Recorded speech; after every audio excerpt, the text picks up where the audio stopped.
ಬರೀ ನಾಟಿ ಮಾಡಿದ್ರೆ ಅಂತಂದ್ರೆ ಒಂದು ದಿನಕ್ಕೆ 2 ಎಕರೆ ಅಷ್ಟೇ ಮಾಡ್ಬೋದು. ಸೊ ಇದರಿಂದ ನೀವು ಭತ್ತ ಬಿತ್ತಿದ್ರೆ ಅಂತಂದ್ರೆ 20 ಎಕರೆ ಮಾಡ್ಬೋದು. ಸೊ ನೀವು ಭತ್ತ ತಗೊಂಡೇನಂತಂದ್ರೆ ಬಿತ್ತನೆ ಮಾಡೋದು ಎಕರೆಗೆ 20 ಕ್ವಿಂಟಲ್ ಜಾಸ್ತಿ ಇಳುವರಿ ಬಂದಿದೆ ಸರ್. ನಾಟಿಗಿಂತ ನಾಟಿ ಮಾಡೋದಕ್ಕಿಂತ ಹೆಚ್ಚಾಗಿ ಬಂದಿದೆ ಸರ್. ಅಷ್ಟೆಲ್ಲ ಬಂದಿದೆ? ಹೌದು ಸರ್, ಹೌದು. ನಾಟಿ ಮಾಡೋ ಟೈಮಲ್ಲಿ ಎಲ್ಲರೂ ಒಂದೇ ಟೈಮ್ ಅಲ್ಲಿ ಮಾಡ್ತಾ ಇರ್ತಾರೆ. ಹೌದು. ಲೇಬರ್ ಸಿಗಲ್ಲ. ಇದರಿಂದ ಲೇಬರ್ ಟೆನ್ಷನ್ ಇಲ್ಲ ಸರ್. ಎನರ್ಜಿ ಉಳಿತಾಯ, ದುಡ್ಡಿನ ಉಳಿತಾಯ. ಇದು ನೀವು ಕೆಸರಿನಲ್ಲಿ ಬಿತ್ತಬಹುದು. ಆನಂತರ ನೀವು ಇದು ಡ್ರೈ ಲ್ಯಾಂಡ್ ಬಿತ್ತಬಹುದು ಸರ್. 2 in ಮಿಷಿನ್ ಇದೆ ಸರ್. ಇದೆಲ್ಲ ಇದೆಲ್ಲ ಲೆಗ್ ಬಿಚ್ಚಿಕೊಂಡು ಕೆಸರಿನಲ್ಲಿ ಬಿತ್ತುವುದು ಸರ್. ಇದು ಕೆಸರಿನಲ್ಲಿ ಬಿತ್ತಬಹುದು. ನೀವು ಡ್ರೈ ನಲ್ಲಿ ಬಿತ್ತಬೇಕಾದ್ರೆ ಇದಷ್ಟೇ ಯೂಸ್ ಮಾಡ್ಕೊಂಡು ಸರ್. ಎಲ್ಲ ಡ್ರೈ ಲ್ಯಾಂಡ್ ಅಲ್ಲಿ ಇದ್ರೆ. ಹೌದು ಹೌದು. ಸರ್ ಈಗ ಸುಮಾರು ಎಷ್ಟು ವರ್ಷದಿಂದ ನಡೀತಾ ಇದೆ ಸರ್ ಇದನ್ನ ಈಗ ಮಾರ್ಕೆಟ್ ಅಲ್ಲಿ? ಇದು ಸುಮಾರು 3-4 ವರ್ಷ ಆಯ್ತು ಸರ್. ಆಲ್ರೆಡಿ ರೈತರು ಬಹಳಷ್ಟು ಜನ ಬಿತ್ತಾ ಇದ್ದಾರೆ ಸರ್. ಇದ್ರಲ್ಲಿ 3-4 ವರ್ಷ ಆಯ್ತು. ಹೌದು ಹೌದು ಹೌದು. ಅಲ್ಲಿ ಸಕ್ಸಸ್ಫುಲ್ ಆಗಿ ರನ್ ಆಗ್ತಿದೆ. ಫುಲ್ ಸಕ್ಸಸ್ಫುಲ್ ಆಗಿದೆ ಸರ್ ಎಲ್ಲ. ಸೊ ರೈತ ಬಾಂಧವರಿಗೆ ನಮಸ್ಕಾರ ಎಲ್ಲರಿಗೂ. ಫಸ್ಟ್ ಟೈಮ್ ಅಲ್ಲಿ ಕರ್ನಾಟಕದಲ್ಲಿ ಲಾಂಚ್ ಮಾಡ್ತಾ ಇರೋದು ಅಂತ ಅನ್ಕೊಂತೀನಿ. ಮೊಟ್ಟ ಮೊದಲ ಬಾರಿಗೆ ಕರ್ನಾಟಕದಲ್ಲಿ ಅಂತಂದ್ರೆ ಕೆಸರಿನಲ್ಲಿ ಭತ್ತದಲ್ಲಿ ಏನಂತಂದ್ರೆ ಭತ್ತ ಬಿತ್ತೋದೇನಂತಂದ್ರೆ ಕೂರಿಗೆ ಅಂತ ಅನ್ಕೊಂತೀನಿ. ತುಂಬಾ ಜನ ಏನಂತಂದ್ರೆ ಈಗಾಗಲೇ ನಾಟಿ ಮಾಡ್ತಾ ಇರ್ತಾರೆ.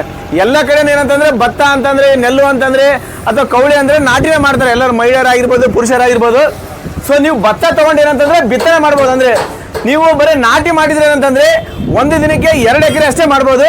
ಸೊ ಇದರಿಂದ ನೀವು ಭತ್ತ ಬಿತ್ತಿದ್ರೆ ಅಂತಂದ್ರೆ 20 ಎಕರೆ ಮಾಡ್ಬೋದಂತೆ. 20 ಎಕರೆ ಅಂದ್ರೆ ಸುಮ್ಮನೆ ಅಲ್ಲ, ನೋಡಿ ಕಾಣ್ತಿದೆ. ಇದನ್ನೇನಂತಂದ್ರೆ ಕೆಸರಿನಲ್ಲಿ ಅಂದ್ರೆ ನಿಮ್ಮ ಹತ್ರ ಕೆಸರು ಏನಿರುತ್ತಲ್ಲ, ಕೆಸರಿನಲ್ಲಿ ನೀವು ಇದನ್ನ ಬಿತ್ತನೆ ಮಾಡ್ಬೋದು ಅಥವಾ ನಿಮ್ ಡ್ರೈ ಲ್ಯಾಂಡ್ ಮಾಡ್ಬೋದು ಇದನ್ನ. ಸೊ ಇದನ್ನೇನಂತಂದ್ರೆ ಬಿಸ್ಮಿಲ್ಲಾ ಆಗ್ರೋ ಇಂಪ್ಲಿಮೆಂಟ್ಸ್ ಅವರು ಮೊಟ್ಟ ಮೊದಲ ಬಾರಿಗೆ ಕರ್ನಾಟಕದಲ್ಲಿ ಪರಿಚಯಿಸ್ತಾ ಇದ್ದಾರೆ. ಸೊ ಇದು ಯಾವ ತರ ವರ್ಕ್ ಮಾಡುತ್ತೆ, ಯಾವ ತರ ಇಲ್ಲ, ಎಂಟೈರ್ ಅವ್ರ ಟೀಮೇ ಇದೆ. ಸೊ ಬನ್ನಿ ಅವರಿಂದ ಒಂದು ವಿಡಿಯೋ ಸ್ಟಾರ್ಟ್ ಮಾಡ್ತೀನಿ. ಬನ್ನಿ ಸಂಪೂರ್ಣವಾದ ಒಂದು ವಿಡಿಯೋ ಮಾಡೋಣ. ಸರ್ ನಮಸ್ತೆ. ನಮಸ್ತೆ ರೈತ ಬಾಂಧವರಿಗೆ ನಮಸ್ತೆ. ಇದು ಕರ್ನಾಟಕದಲ್ಲಿ ಮೊಟ್ಟ ಮೊದಲ ಬಾರಿಗೆ ನೆಲ ಬಿತ್ತುವ ಕುರ್ಗಿ ಅಂದ್ರೆ ಭತ್ತ ಬಿತ್ತುವ ಕುರ್ಗಿ ಸರ್. ಭತ್ತ ಸರ್ ಭತ್ತನ ಬಿತ್ತನೆ ಮಾಡ್ಬೋದಾ ಸರ್? ಅದನ್ನ ಫಸ್ಟ್ ಕ್ಲಾಸ್ ಆಗಿ ಬಿತ್ತನೆ ಮಾಡ್ಬೋದು ಸರ್. ಇದು ಇದು ಕರ್ನಾಟಕದಲ್ಲಿ ಮೊದಲ ಬಾರಿಗೆ ಫಸ್ಟ್ ನಾಟಿ ಮಾಡ್ತಿದ್ರು ಸರ್ ಎಲ್ಲ ರೈತರೆಲ್ಲ. ತುಂಬಾ ಜನ ಎಲ್ಲ ಮಹಿಳೆಯರೆಲ್ಲ ನಾಟಿನೇ ಮಾಡ್ತಾರೆ ಸರ್. ಇನ್ನೂ ಮಾಡ್ತಾ ಇದ್ದಾರೆ. ನಾವು ಬಿತ್ತುದು ನೋಡಿದ್ದಿಲ್ಲ ಸರ್ ಇಲ್ಲಿವರೆಗೆ. ಹೌದು. ಇದು ಫಸ್ಟ್ ಮೊದಲ ಬಾರಿಗೆ ನಾವು ಬಿತ್ತುವಂತ ಮಷಿನ್ ಮಾಡಿದ್ವಿ. ಬಿತ್ತುವಂತ ಇದು 2 in 1 ಮಿಷಿನ್ ಇದೆ ಸರ್. ಇದು ನೀವು ಕೆಸರಿನಲ್ಲಿ ಬಿತ್ತಬಹುದು. ಆನಂತರ ನೀವು ಇದು ಡ್ರೈ ಲ್ಯಾಂಡ್ ಬಿತ್ತಬಹುದು ಸರ್. 2 in ಮಿಷಿನ್ ಇದೆ ಸರ್. ಇದೆಲ್ಲ ಕೆಸರಿನಲ್ಲೂ ಬಿತ್ತಬಹುದು. ಕೆಸರಿನಲ್ಲಿ ಯಾವ ತರ ನಾಟಿ ಮಾಡ್ತೀವೋ ಆ ತರ ಭತ್ತ ಸರ್. ಇದು ನಾಟಿ ಮಾಡಲಿಕ್ಕೆ ಲೇಬರ್ ಅಭಾವ ಇರೋದಿಲ್ಲ.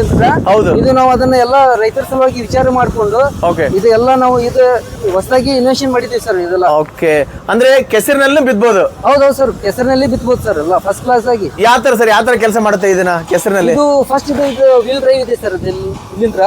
ಆನಂತರ ಇದು ಎಲ್ಲ ಇದು ಲೆಗ್ ಇದೆಲ್ಲ ಬಿಸ್ತೀವಿ ಸರ್ ನಾವು ಎಲ್ಲ ಲೆಗ್ಸ್. ಇದೆಲ್ಲ ಲೆಗ್ ಬಿಚ್ಚಿಕೊಂಡು ಕೆಸರಿನಲ್ಲಿ ಬಿತ್ತುವು ಸರ್. ಇದು ಕೆಸರಿನಲ್ಲಿ ಬಿತ್ತಬಹುದು. ನೀವು ಡ್ರೈ ನಲ್ಲಿ ಬಿತ್ತಬೇಕಾದ್ರೆ ಇದಷ್ಟೇ ಯೂಸ್ ಮಾಡ್ಕೊಂಡು ಸರ್. ಎಲ್ಲ ಡ್ರೈ ಲ್ಯಾಂಡ್ ಅಲ್ಲಿ ಇದ್ರೆ. ಹೌದೌದು. ಕೆಸರಿನಲ್ಲಿ ಇದ್ರೆ ಅದು ರಿಮೂವ್ ಮಾಡ್ಬೇಕು ಸರ್. ರಿಮೂವ್ ಮಾಡ್ಕೊಂಡು ಅದನ್ನ ನಾವು ಡ್ರೈ ಲ್ಯಾಂಡ್ ಬಿತ್ತಬಹುದು ಸರ್. ಯಾವ ತರ ಸರ್ ಟ್ರಾಕ್ಟರ್ ಯಾವ ತರ ಅಟ್ಯಾಚ್ಮೆಂಟ್ ಮಾಡಬಹುದು, ಯಾವ ತರ ಇದಾಗುತ್ತೆ? ನೀವು ಟ್ರಾಕ್ಟರ್ ಲಿಂದ 25 HP ಲಿಂದ ಹಿಡಿದು 50 HP ಟ್ರಾಕ್ಟರ್ ವರೆಗೆ ಇದನ್ನ ಜೋಡಿಸಬಹುದು ಸರ್. 50 HP ವರೆಗೂ? ಹೌದೌದು ಸರ್. ಸರ್ ಒಂದು ದಿನಕ್ಕೆ ಎಷ್ಟು ಬಿತ್ತನೆ ಮಾಡಬಹುದು, ಎಷ್ಟು ಎಕರೆ ಸರ್? ಒಂದು ದಿವಸಕ್ಕೆ 20 ಎಕರೆ ಬಿತ್ತನೆ ಮಾಡಬಹುದು ಸರ್ ಆರಾಮಾಗಿ. ನೀವು ಕೆಸರಿನಲ್ಲಿ ಬಿತ್ತಿ ಇಲ್ಲ ಡ್ರೈ ಲ್ಯಾಂಡ್ ಬಿತ್ತಿ. ಇದು ಲೇಬರ್ ನಾವು 15-20 ಲೇಬರ್ ತಗೊಂಡು ನಾಟಿ ಮಾಡಿದ್ರೆ 2 ಎಕರೆನೂ ಆಗಲ್ಲ ಸರ್. ನಾಟಿ ಮಾಡಿದ್ರೆ ನಾಟಿ ಮಾಡ್ಲಿಕ್ಕೆ ಆಗಲ್ಲ ಸರ್. ಅಂತದೇನಂತಂದ್ರೆ 20 ಎಕರೆವರೆಗೂ ಮಾಡ್ಕೋಬಹುದು. ಸಮಯನ ಉಳಿತಾಯ ಆಗುತ್ತೆ, ಲೇಬರ್ ಉಳಿತಾಯ ಆಗುತ್ತೆ ಅಲ್ವಾ? ಹೌದು ಸರ್. ಇದು ಲೇಬರ್ ಉಳಿತಾಯ ಆಗುತ್ತೆ. ಎಲ್ಲದಕ್ಕೂ ಇಂಪಾರ್ಟೆಂಟ್ ಏನಿದೆ ಅಂದ್ರೆ 1 ಎಕರೆಗೆ 20 ಕ್ವಿಂಟಲ್ ಜಾಸ್ತಿ ಬರ್ತದೆ ಸರ್. ಇದು ಇಳುವರಿ ಜಾಸ್ತಿ. ಹೌದು, ಇಳುವರಿನೇ ಸಿಕ್ಕಾಪಟ್ಟೆ ಜಾಸ್ತಿ ಬರ್ತದೆ. ಇದು ನಮ್ದು ಫೀಲ್ಡ್ ಬೇಕಲ್ಲ ಸರ್. ಇದು ರೈತರದ ಸರ್. ಈಗ ಅಂದ್ರೆ ಸಕ್ಸಸ್ ಆಗಿದೆ, ಈಗಾಗಲೇ ರೈತರು ಸಕ್ಸಸ್ ಆಗಿದೆ ಸರ್. ಸರ್ ಈಗ ಸುಮಾರು ಎಷ್ಟು ವರ್ಷದಿಂದ ನಡೀತಾ ಇದೆ ಸರ್ ಇದನ್ನ ಈಗ ಮಾರ್ಕೆಟ್ ಅಲ್ಲಿ? ಇದು ಸುಮಾರು 3-4 ವರ್ಷ ಆಯ್ತು ಸರ್. ಆಲ್ರೆಡಿ ರೈತರು ಬಹಳಷ್ಟು ಜನ ಬಿತ್ತಾ ಇದ್ದಾರೆ ಸರ್. ಇದ್ರಲ್ಲಿ 3-4 ವರ್ಷ ಆಯ್ತು. ಹೌದು ಹೌದು ಹೌದು. ಅಲ್ಲಿ ಸಕ್ಸಸ್ಫುಲ್ ಆಗಿ ರನ್ ಆಗ್ತಿದೆ. ಫುಲ್ ಸಕ್ಸಸ್ಫುಲ್ ಆಗಿದೆ ಸರ್ ಎಲ್ಲ. ಇಲ್ಲ ಇಲ್ಲಿವರೆಗಾದ್ರೂ ನಾನು ಬರೀ ನಾಟಿ ಮಾಡೋದು ನೋಡಿದೆ ಸರ್. ಭತ್ತ ಅಂತಾರೆ, ಕೆಲವೊಂದ್ ಕಡೆ ನೆಲ್ಲು ಅಂತಾರೆ, ನಮ್ ಕಡೆ ಎಲ್ಲ ಕೌಳಿ ಅಂತಾರೆ. ಸೊ ಅದೆಲ್ಲ ಏನಂತಂದ್ರೆ ಕಡಿಮೆ ಆಯ್ತು ಅಂತ ಅನ್ಕೊಂತೀನಿ ನಾನೆಲ್ಲ ಅಲ್ವಾ? ಹೌದು ಹೌದು ಸರ್. ಸರ್ ಈಗ ಸರ್ ಅಂತ ತಿಳಿಸ್ಕೊಟ್ರೆ ನೀವೇನಂತ ಹೇಳ್ತೀರಾ ಸರ್ ಕೊನೆಯದಾಗಿ ರೈತ ಬಾಂಧವರಿಗೆ? ಇದೆಲ್ಲ ಇದ್ರ ಇಂಜಿನಿಯರ್ ನಮ್ ಬ್ರದರ್ ಶಬೀರ್ ಹುಸೇನ್ ಅಂತ ಹೇಳಿ. ಖಂಡಿತ ಇದರಿಂದ ತುಂಬಾ ಅಂದ್ರೆ ಲೇಬರ್ಸ್ ಉಳಿತಾಯ ಆಗ್ತದೆ ಸರ್. ಇಲ್ಲಿ ತುಂಬಾ ಲೇಬರ್ಸ್ ಪ್ರಾಬ್ಲಮ್ ಇರೋದ್ರಿಂದ ನಾಟಿ ಮಾಡಕ್ಕೆ ನಾಟಿ ಮಾಡೋ ಟೈಮಲ್ಲಿ ಎಲ್ಲರೂ ಒಂದೇ ಟೈಮ್ ಅಲ್ಲಿ ಮಾಡ್ತಾ ಇರ್ತಾರೆ. ಹೌದು. ಲೇಬರ್ಸ್ ಸಿಗಲ್ಲ. ಇದರಿಂದ ಲೇಬರ್ ಟೆನ್ಷನ್ ಇಲ್ಲ ಸರ್. ಎನರ್ಜಿ ಉಳಿತಾಯ, ದುಡ್ಡಿನ ಉಳಿತಾಯ. ಭತ್ತ ನಾಟಿ ಮಾಡ್ಬೇಕಾದ್ರೆ ಲೇಬರ್ಸ್ ಮಾಡಿದ್ರೆ ಒಂದ್ ದಿನಕ್ಕೆ 2 ಎಕರೆ ಮಾಡ್ಬೋದು. ಬಟ್ ಇದರಿಂದ 20 ಎಕರೆಗೂ ಹೆಚ್ಚು ಮಾಡಬಹುದು. 20 ಎಕರೆಗೂ ಹೆಚ್ಚು ಮಾಡಬಹುದು ಸರ್. ಹೌದು, 20 ಎಕರೆಗೂ ಹೆಚ್ಚು ಮಾಡಬಹುದು. ಹಾಗೂ ಮತ್ತು ಇದರಿಂದ ಲೇಬರ್ಸ್ ಟೆನ್ಷನ್ ಇರಲಿಲ್ಲ. ಇಳುವರಿ ಮತ್ತೆ ಇಳುವರಿ ಇದರಿಂದ ಏನೈತೆ ಒಂದ್ ಎಕರೆಗೆ 20 ಕ್ವಿಂಟಲ್ ಜಾಸ್ತಿ ಇಳುವರಿ ಬಂದಿದೆ ಸರ್. ನಾರ್ಮಲ್ ಆಗಿ ನಾಟಿಗಿಂತ ನಾಟಿ ಮಾಡೋದಕ್ಕಿಂತ ಹೆಚ್ಚಾಗಿ ಬಂದಿದೆ ಸರ್. ಅಷ್ಟೆಲ್ಲ ಬಂದಿದೆ. ಹೌದು ಸರ್, ಹೌದು. ಓಹೋ. ಸುಮಾರು 4 ವರ್ಷದಿಂದ ನಾವು ಈಗೆಲ್ಲ ತುಂಬಾ ಕಡೆ ಕೊಟ್ಟಿದ್ದೀವಿ. ರಾಯಚೂರು ಡಿಸ್ಟಿಕ್ ನಲ್ಲಿ ಓಕೆ ಮಸ್ಕಿ ತಾಲೂಕು ಚಿಕ್ಕದಿನ್ನಿ ಅಂತ ಹೇಳಿ ಓಕೆ ಅಮರೇಶ್ ಮತ್ತು ಶಿವರೆಡ್ಡಿ ಅಂತ ಹೇಳಿ ರೈತ ಆಲ್ರೆಡಿ ಬಿತ್ತಾ ಇದ್ದಾರೆ. ಆಲ್ರೆಡಿ ಬಿತ್ತಾ ಇದ್ದಾರೆ. ಹೌದು ಚೆನ್ನಾಗಿ ಸರ್, ನಡೀತಾ ತುಂಬಾ ಇದೆ. ಸಕ್ಸಸ್ಫುಲ್ ಆಗಿದೆ ಸರ್. ಇದು ಕೆಸರಿನಲ್ಲಿ ಅಂತೂ ಎಕ್ದಮ್ ಸೂಪರ್ ಆಗ್ತದೆ. ಕೆಸರಿನಲ್ಲೂ ಕೆಲಸ ಮಾಡುತ್ತೆ, ಏನ್ ನಿಂತ್ಕೊಳ್ಳೋ ಮಾತೇ ಇಲ್ಲ.